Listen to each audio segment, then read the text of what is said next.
Brigitte Lahaie, Sud Radio, c'est l'instant Sexy News. Eh bien, Pascal Neveu, je ne vous présente pas notre psychiatre, anthropologue, sexologue, écrivain, éditeur. Qu'est-ce que j'oublie? J'en oublie toujours. Jeune marié, Philippe Bruneau qui est avec nous.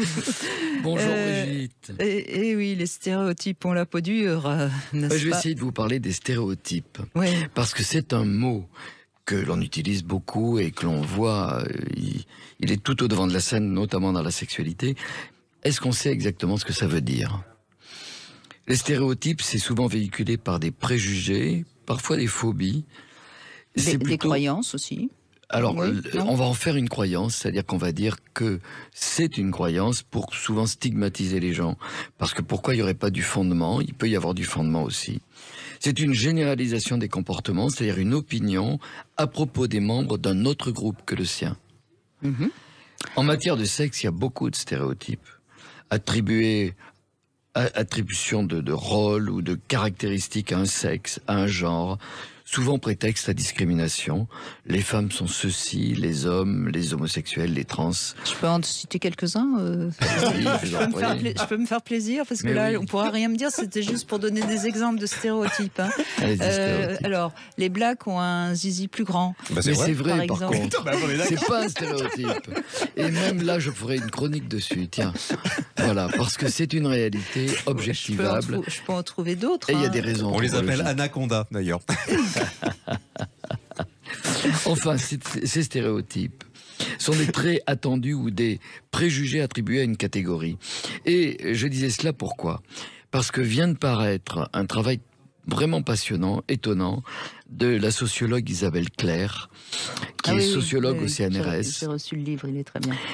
Ça s'appelle Les choses sérieuses, c'est publié au Seuil, Les choses sérieuses, parce que les ados essaient de réfléchir à ce qu'ils appellent les choses sérieuses, et qui bat en brèche beaucoup d'idées reçues sur l'évolution des comportements et le dépassement des stéréotypes.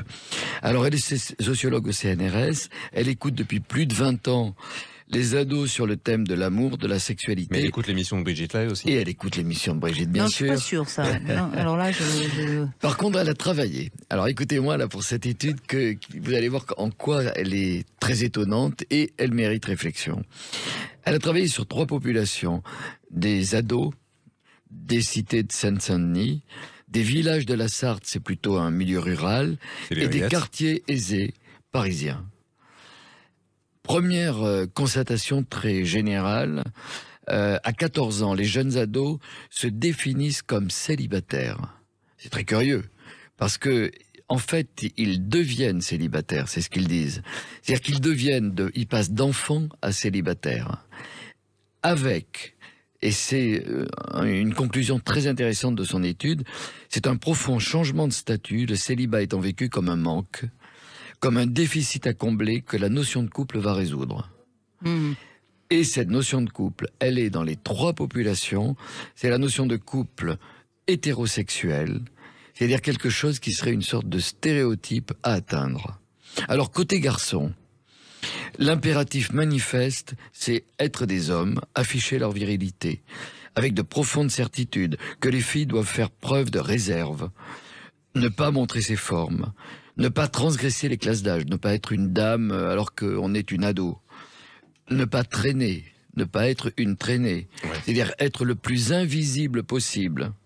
Et le problème, c'est que les filles, à ce moment-là, reprennent d'ailleurs à leur compte ces représentations pour essayer de s'y conformer. Côté filles, la grande crainte d'être menacée, d'avoir une mauvaise réputation.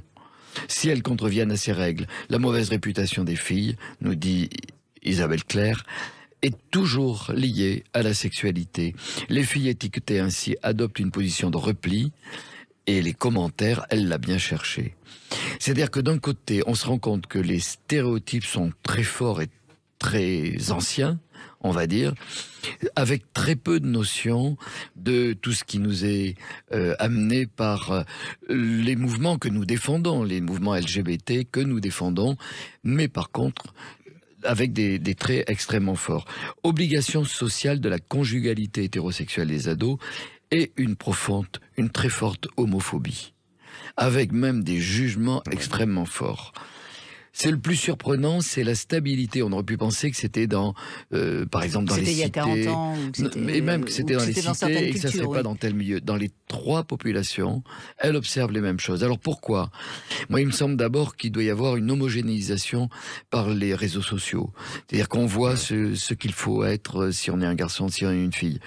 Et ces stéréotypes, s'ils ont la vie dure, et c'est là que je voudrais essayer de conclure, on peut peut-être se poser la question, est-ce que ce sont des stéréotypes? C'est exactement ce que j'étais en train de penser. Est-ce que ce ne sont pas des archétypes? C'est-à-dire que les archétypes c'est pas la même chose, évidemment. Étant ancrés beaucoup plus profondément, car en partie prédéterminés.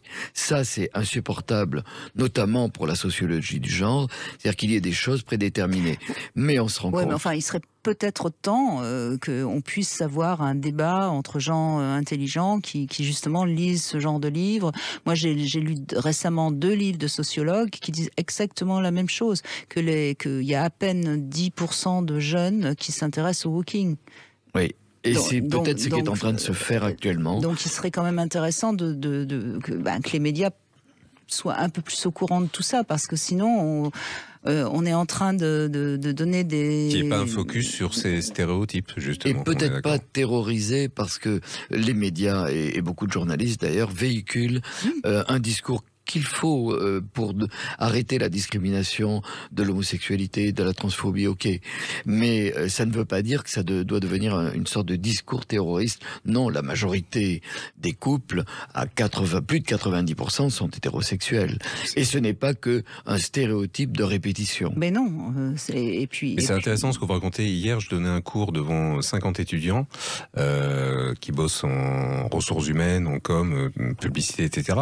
Et c'est ce que je leur apprenais, ce qu'on m'avait demandé au niveau de cette école de communication, mais c'est justement de casser un tout petit peu ces stéréotypes, j'ai du mal à le dire aujourd'hui, et puis voilà toutes les images qu'on a envers l'autre. C'est comment on accepte l'autre, on s'accepte soi-même, et et surtout dans ces domaines-là de ressources humaines, etc. Vous imaginez, dans le monde du travail, dans le monde social, dans le monde affectif également, eh bien, on est confronté à pas mal de choses, mais s'ouvrir à l'autre et découvrir l'autre, et pas rester dans des préjugés. Voilà, le black, il a une bite de 20 cm. Oui, tout à fait, mais on se rend compte. On l'a dit, je vous ferai une chronique. 25. On se rend compte quand même, c'est des batailles de stéréotypes, parce que en face, il y a quand même, pour des populations que nous soutenons, parce qu'il faut arrêter la discrimination de ceux qu'on appelait autrefois minorités sexuelles. Ouais. Qui en sont pas, mais qui ne sont pas, c'est pas 50% de la population. Problème, je ne sais pas si vous êtes d'accord avec moi, Philippe Bruno, moi ce qui m'agace beaucoup, c'est qu'on ne veut plus parler de la norme. Mais la norme, ça ne veut pas dire que si on n'est pas dans la norme, on est anormal. La norme, c'est juste parce que la majorité des gens vont plutôt être hétérosexuels, voilà. Mais c'est pas parce qu'on est homosexuel qu'on n'est pas on est anormal. Et c'est ça, encore une fois, on perd le sens des mots, et finalement, on en arrive à des choses qui sont, qui ne facilitent pas. C'est peut-être un débat qu'on peut commencer à avoir, mais pendant au moins 5 ans, là, il y a eu une sorte de terrorisme d'un discours qui est totalitaire dans l'autre sens, et qui amène une sorte de discrimination de ce qui est l'observation.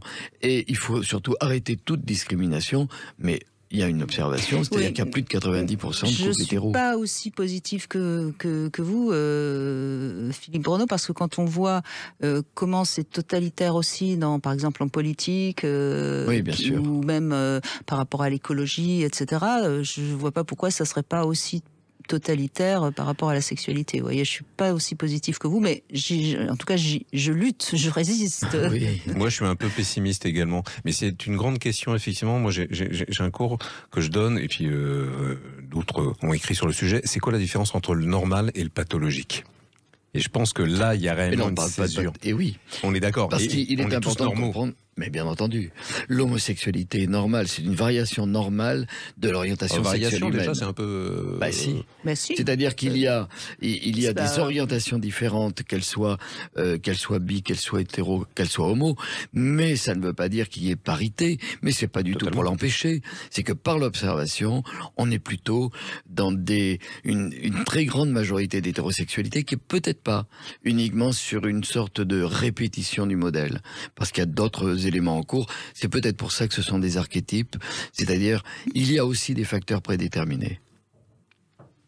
Bon, oui. C'était un cours du Collège de France, là, ce soir. Non, mais je crois que c'est, encore une fois, c'est important, mais ce qui ne veut pas dire qu'un homosexuel ne va pas bien. Enfin, je veux dire, qu'on peut dire ça sans que ce soit...